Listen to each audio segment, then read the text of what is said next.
Hello, Raider Nation. Welcome to the Believe in Raiders podcast presented by betonline.ag. I'm Dennis Ackerman, pleased to be joined by former Raider great Stanford Route. Stan, the 2023 schedule was released on Thursday. And what's the one thing that stood out to you about the Raiders' upcoming schedule this season, my man? I would just probably say exactly it starts off the same way that 2011 started off for us when we lost the division to Tim Tebow, going 1-4 in the month of December after the 7-4 start. Open up with the Denver Broncos and then the Buffalo Bills, Josh Allen. We already know that's going to be a tough test at Buffalo. And so I think that for most players, we're in the AFC West, so we got to play Pat Mahomes twice. We got to play Justin Herbert twice. We got to play Russell Wilson and Sean Payton twice. So regardless of how it's configured, or should I say the way it's scheduled, you're going to have to play those guys 6 times. So go ahead and accept it one way or the other. But the only thing that as a player it can matter to you is just if you want to avoid cold weather areas in December/January versus September, October. That is probably the biggest thing that players care about whenever that comes into play. But otherwise, you know that you got to see the Aaron Rodgers of the world. You know that you got to see the Josh Allens of the world. You know that you have to see Justin Herbert, Pat Mahomes. So you're going to have to see him regardless, whether it's week 1, whether it's week 18, it really doesn't matter because sure enough, you are going to be lacing up the cleats, going toe-to-toe with them come a Sunday afternoon.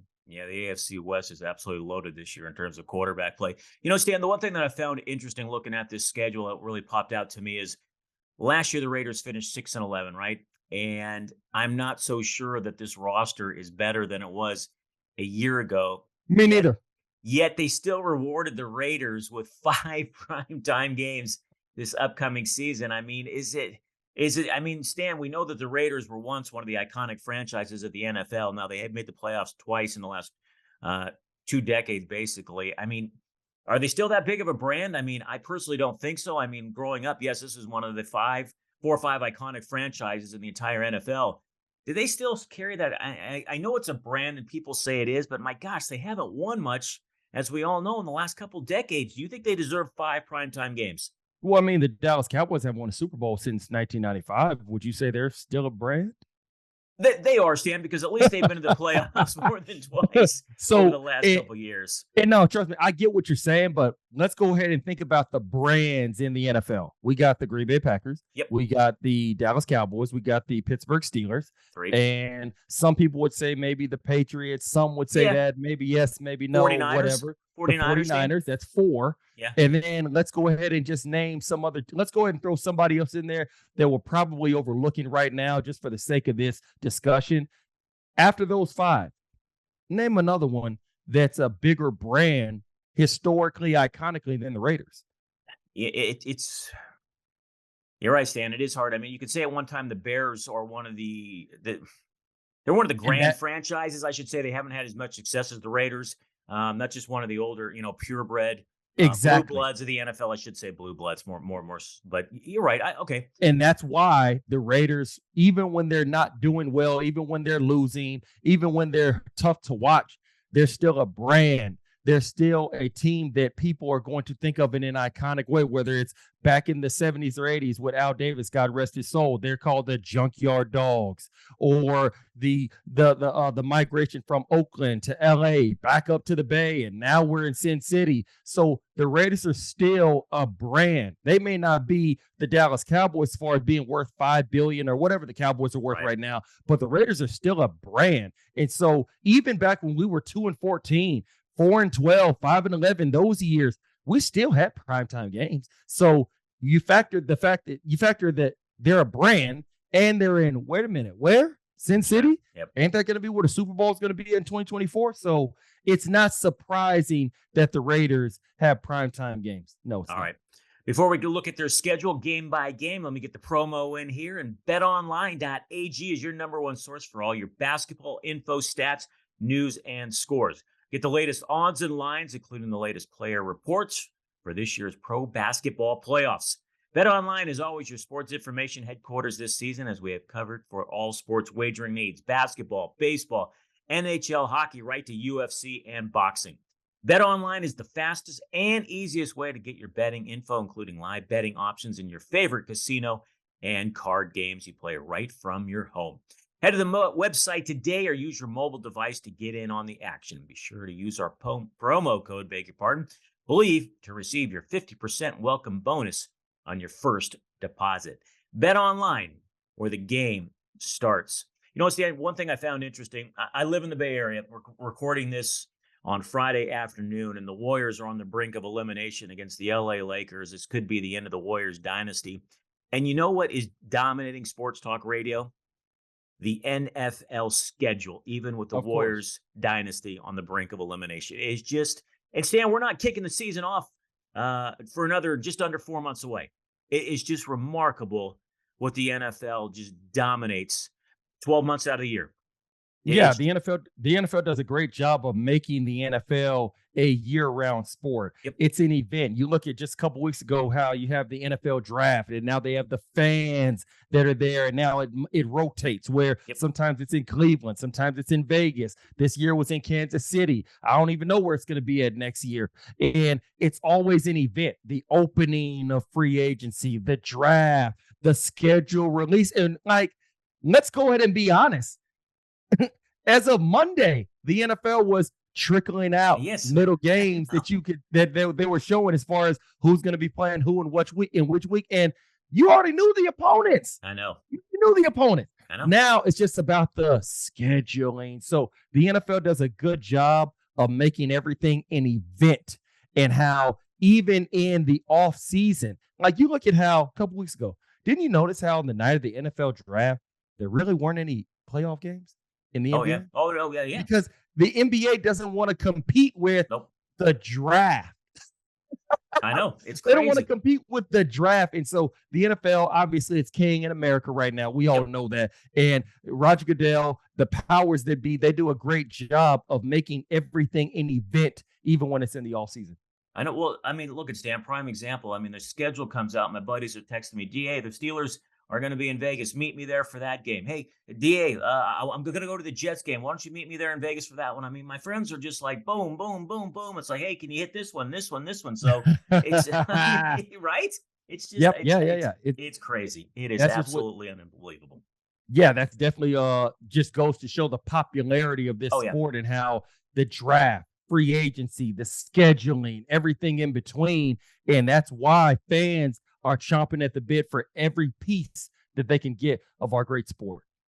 All right, Stan, let's take a look at the Raiders' schedule. Let's go week by week, and let's see what kind of win total we can come away with for the boys in silver and black. As you mentioned, they're going to start the season divisional opponents. Sean Payton's first game with the Denver Broncos, Raiders at Bronco. It's a 1:25 start, September the 10th. Denver's already been established as a 3.5-point favorite. Wow. Hey, that's the power of Sean Payton, man. Oh my Power of gosh. Sean Payton. Dan, I got to put it down as an L only because it's going to be on the road in Sean Payton's first game. You know that place is going to be going nuts. We don't know what kind of team the Raiders are going to have. I'm putting it down as a loss. You?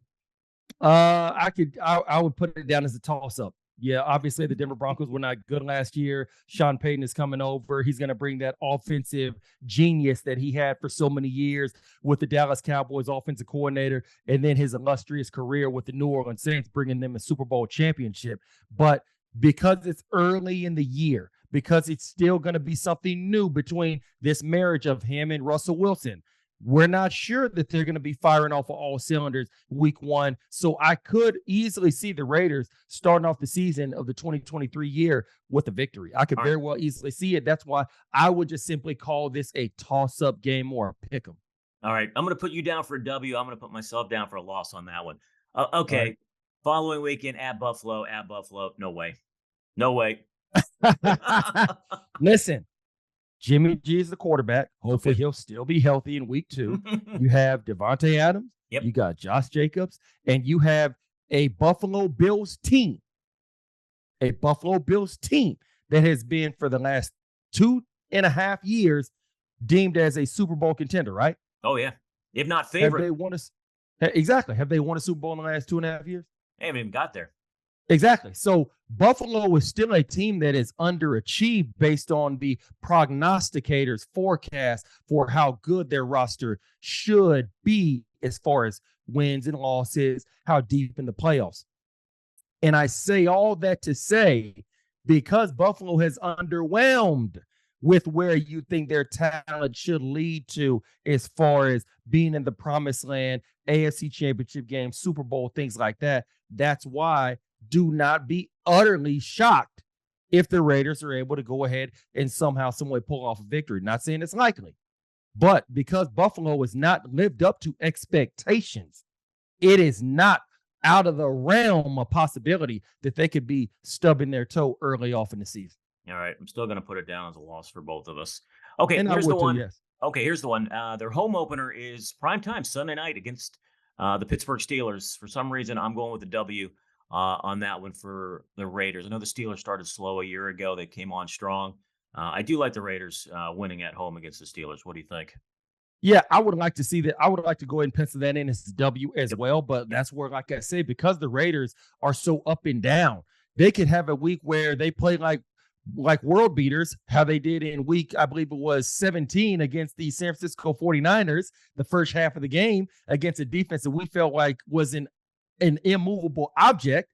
And obviously, you see, they go out there up and down the field, throw for about 300 yards, and then they wind up still losing, but played very well in the same way that they can then go and turn in a dud of a game, as you've seen for many times over the last couple of years, and wind up losing this game. So that's why, man, it's very, very difficult in trying to forecast the Raiders because you don't know which team is going to show up. And then also within the Pittsburgh Steelers, Kenny Pickett now being in his second year, he's going to be the starter, obviously. But we don't know what type of team Pittsburgh has. So just all that, I say all that to say, once again, I would call this a pick 'em. But yes, let's go ahead and pencil it in for a W. All right, the following week they are on the road, another division game at the Chargers. I just don't see the Raiders going on the road and beating Justin Herbert and that group. I'm still waiting for the Chargers to put it all together and actually make a legitimate run. But Stan, I think this is another loss for the Raiders. Yeah, I would definitely go ahead and agree with you as well. All right, let's move on then. A Monday nighter, Stan, hosting the Green Bay Packers with Jordan Love.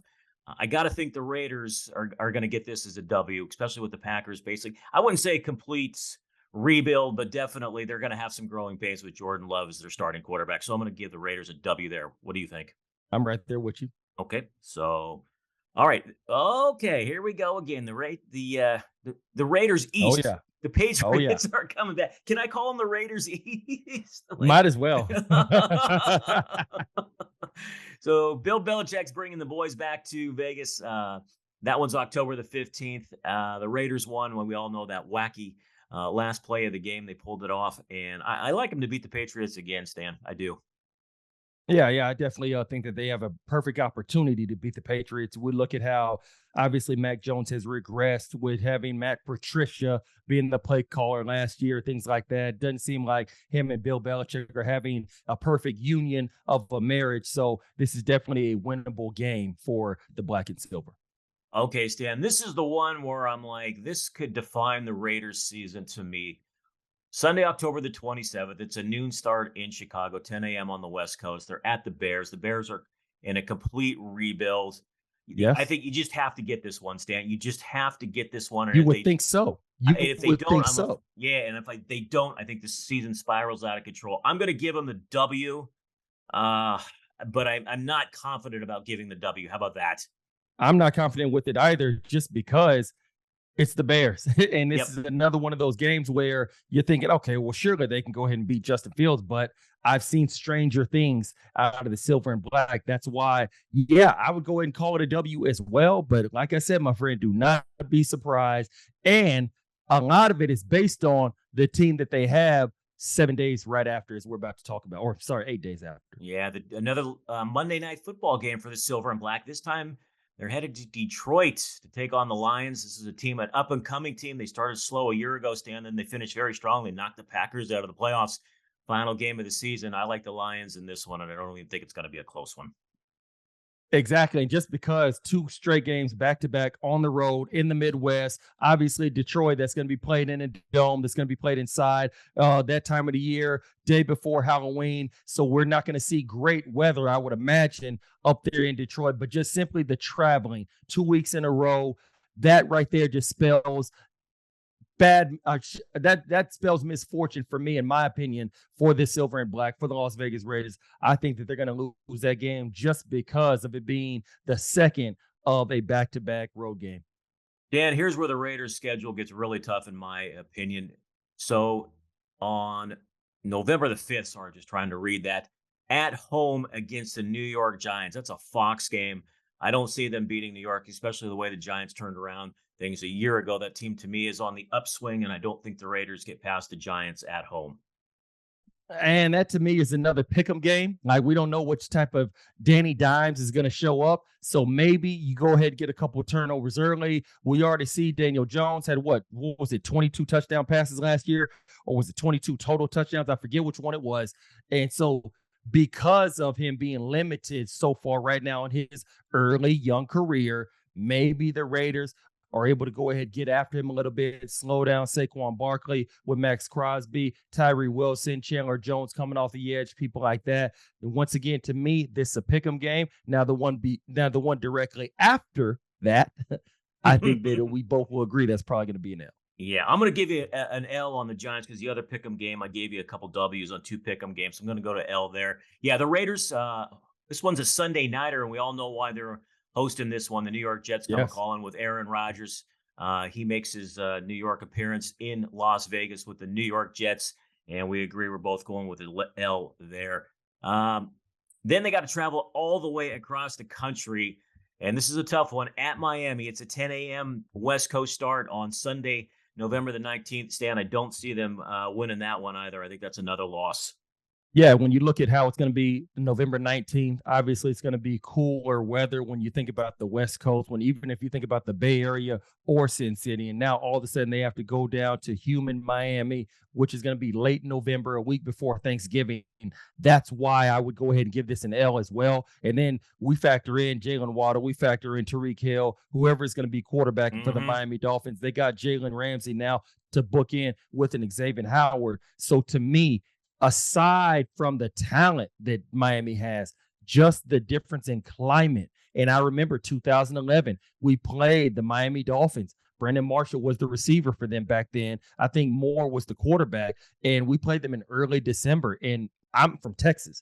I'm in great shape. I ran track in college, and even me in the first quarter, we were a little winded because we're used to the Bay Area in early December where it's either cold, rainy, cloudy, or all three. And then all of a sudden, we're down there in sunny South Beach and it's 80 degrees. And that humidity was something that we weren't ready for just because we weren't used to it being in the Bay Area. So this is definitely going to be a changing climate.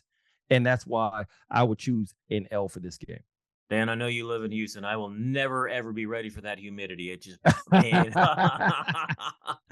All right, the following Sunday, beg your pardon, Sunday, November the 26th, Kansas City Chiefs, Patrick Mahomes coming calling.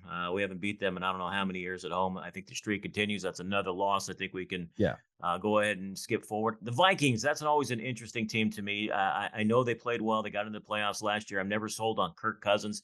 That game's Sunday, December the 10th. The Raiders have a bye in between those two games, by the way. So their next one would be hosting the Minnesota Vikings Sunday, December the 10th. Stan, I don't know why. I'm going to put that down as a W. Call me crazy. Minnesota, I'm never sold on for the fact that Kirk Cousins. I mean, I'm just not sold on him. I don't know how you feel, but for some reason, I'm going to just throw that down as a W for the Raiders. No particular reason why, just a gut feeling.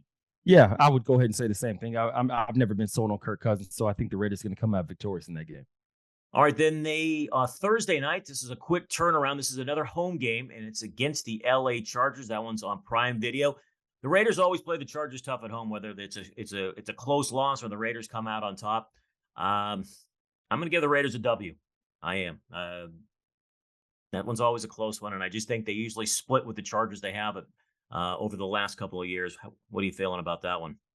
Yeah, I would say so. I believe the Raiders usually always split with the Chargers as well. So I would go ahead and give them a W Thursday night, Amazon Prime, because of the loss that they suffered in earlier in the season out there at SoFi Stadium. So I would definitely go ahead and go with the W. But once again, definitely would not be surprised if that winds up being an L, especially with it being a short week.